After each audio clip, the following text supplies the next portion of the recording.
മിനിറ്റ്സിലേക്ക് സ്വാഗതം.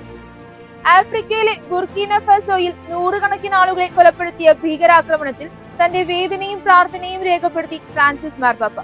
സെപ്റ്റംബർ 1 വത്തിക്കാനിൽ ആഞ്ചലോസ് പ്രാർത്ഥനയ്ക്ക് ശേഷമാണ് പരിശുദ്ധ പിതാവ് ഇക്കാര്യം അനുസ്മരിച്ചത്. ആഗസ്റ്റ് 24 ബർസലാഗോ ഗ്രാമത്തിലുണ്ടായ ഭീകരാക്രമണത്തിൽ 26 ക്രിസ്ത്യാനികൾ ഉൾപ്പെടെ 150-ലധികം ആളുകൾ കൊല്ലപ്പെട്ടുവെന്ന് pontifical foundation aid to the church in need report ചെയ്തു. കൊല്ലപ്പെട്ടവരുടെ ഔദ്യോഗിക കണക്ക് 150 ആണെങ്കിലും മരണസംഖ്യ 250 കവിഞ്ഞേക്കാമെന്നും 150 പേർക്ക് ഗുരുതരമായി പരിക്കേറ്റുവെന്നും സംഘടന പുറത്തുവിടുന്ന വിവരങ്ങളിൽ വെളിപ്പെടുത്തുന്നു. സ്ലോവാക്കിയയിൽ കമ്മ്യൂണിസ്റ്റ് ആധിപത്യ കാലത്ത് കാരാഗൃഹവാസം അനുഭവിച്ച് രോഗാവസ്ഥയിലായി 37-ാം വയസ്സിൽ മരണമടഞ്ഞ ദൈവദാസൻ ജാൻ ഹാവ്ലിക്കിനെ വാഴ്ത്തപ്പെട്ട പദവിയിലേക്ക് ഉയർത്തി. ആഗസ്റ്റ് 31 ശനിയാഴ്ച സ്ലോവാക്കിയയിലെ സാസ്റ്റിൻ കന്യകാമറിയത്തിന്റെ സപ്തവ്യാകുലങ്ങളുടെ ബസിലിക്കയുടെ അങ്കണത്തിൽ വിശുദ്ധരുടെ നാമകരണ നടപടികൾക്കായുള്ള സംഘത്തിന്റെ അധ്യക്ഷൻ കർദിനാൾ മാർച്ചെല്ലോ സെമറാറോയുടെ മുഖ്യ കാർമ്മികത്വത്തിലാണ് വാഴ്ത്തപ്പെട്ട പദപ്രഖ്യാപന തിരുക്കർമ്മങ്ങൾ നടന്നത്. 1928 ഫെബ്രുവരി 12 പടിഞ്ഞാറൻ സ്ലോവാക്കിയയിലെ ഗ്രാമമായ ഡുബോവ്സയിലാണ് അദ്ദേഹത്തിന്റെ ജനനം. 1943 അദ്ദേഹം വിശുദ്ധ വിൻസെന്റ് പോളിന്റെ പ്രേക്ഷിത സമൂഹത്തിൽ ചേർന്നു.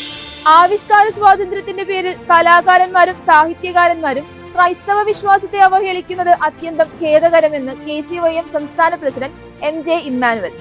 ഫ്രാൻസിസ് നൊറോണയുടെ മുടിയറകൾ എന്ന പുസ്തകത്തിന്റെ കവർ ചിത്രത്തിലാണ് ക്രൈസ്തവ വിശ്വാസത്തെ അവഹേളിക്കുന്ന തരത്തിലുള്ള ചിത്രീകരണം വന്നത്. തുടർച്ചയായി ക്രിസ്തീയ വിശ്വാസത്തെ അവഹേളിക്കുന്ന തരത്തിൽ കലാസൃഷ്ടികൾ സൃഷ്ടിക്കുന്നവർ അറിയേണ്ടത് നവകേരള ചരിത്രത്തിൽ ഏറ്റവും കൂടുതൽ സംഭാവനകൾ നൽകിയ ഒരു സമുദായത്തിന്റെ വിശ്വാസത്തെയാണ് പൊതുസമൂഹത്തിൽ മോശമായി ചിത്രീകരിക്കുന്നതെന്നാണ്. മതേതര മൂല്യങ്ങളെ ഉയർത്തിപ്പിടിക്കുന്ന ഒരു സമൂഹത്തിൽ ചേർന്നതല്ല ഈ അവഹേളനമെന്ന് KCYM സംസ്ഥാന കമ്മിറ്റി അഭിപ്രായപ്പെട്ടു. Shalin Joseph, Shibin Shaji, Anu Francis, Subin K Sunny, Merin MS, Mereeta Thomas, Augustine John KC, father Stephen Thomas Chalakkara, sister Norberta CTC എന്നിവർ സംസാരിച്ചു. പെറുവിൽ ശുശ്രൂഷ ചെയ്തു വരികയായിരുന്ന ഇറ്റാലിയൻ മിഷണറി വൈദികനെ മരിച്ച നിലയിൽ കണ്ടെത്തി. വൈദികനെ കാണാതായി നിരവധി ദിവസം നീണ്ട തിരച്ചിലിനു ശേഷം മിഷണറി വൈദികനായ ഫാദർ ജോസ് മെസറ്റിയെ മരിച്ച നിലയിൽ കണ്ടെത്തുകയായിരുന്നു. 72 വയസ്സുണ്ടായിരുന്നു. പെറുവിയൻ ആൻഡീസിലെ ജൗജ പ്രവിശ്യയിലെ റിക്രാൻ ജില്ലയിൽ ഉയർന്ന പ്രദേശത്താണ് കൊമ്പോണി മിഷണറി വൈദികനായ അദ്ദേഹത്തിന്റെ ചേതനയേറ്റ ശരീരം കണ്ടെത്തിയത്.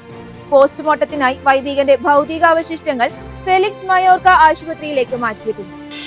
ആഗസ്റ്റ് 31 ഫ്രാൻസിസ്കൻ കപ്പൂച്ചിൻ സഭയുടെ 86ാമത് പൊതു ചാപ്റ്ററിൽ സംബന്ധിക്കുന്നതിനായി എത്തിച്ചേർന്ന സഭയിലെ അംഗങ്ങളെ ഫ്രാൻസിസ് മാർപ്പാപ്പ വത്തിക്കാനിൽ സ്വീകരിക്കുകയും അവർക്ക് സന്ദേശം നൽകുകയും ചെയ്തു. സഭയുടെ അധ്യക്ഷ പദവിയിൽ ഇപ്പോൾ ആയിരിക്കുന്ന റോബർട്ടോ ജെയിന്റെ നേതൃത്വത്തിലാണ് ചാപ്റ്റർ അംഗങ്ങൾ എത്തിയത്. വിവിധ രാജ്യങ്ങളിൽ നിന്നും സംസ്കാരങ്ങളിൽ നിന്നുമുള്ള സഭയിലെ അംഗങ്ങളെ ഒരുമിച്ച് കൂട്ടുന്ന ധന്യമുഹൂർത്തമാണിതെന്നും ഇത് ആത്മാവിന്റെ ഏകഭാഷയിൽ പരസ്പരം ശ്രവിക്കുന്നതിന് സഹായകരമാകുന്നുവെന്നും ആമുഖമായി പാപ്പ പറഞ്ഞു.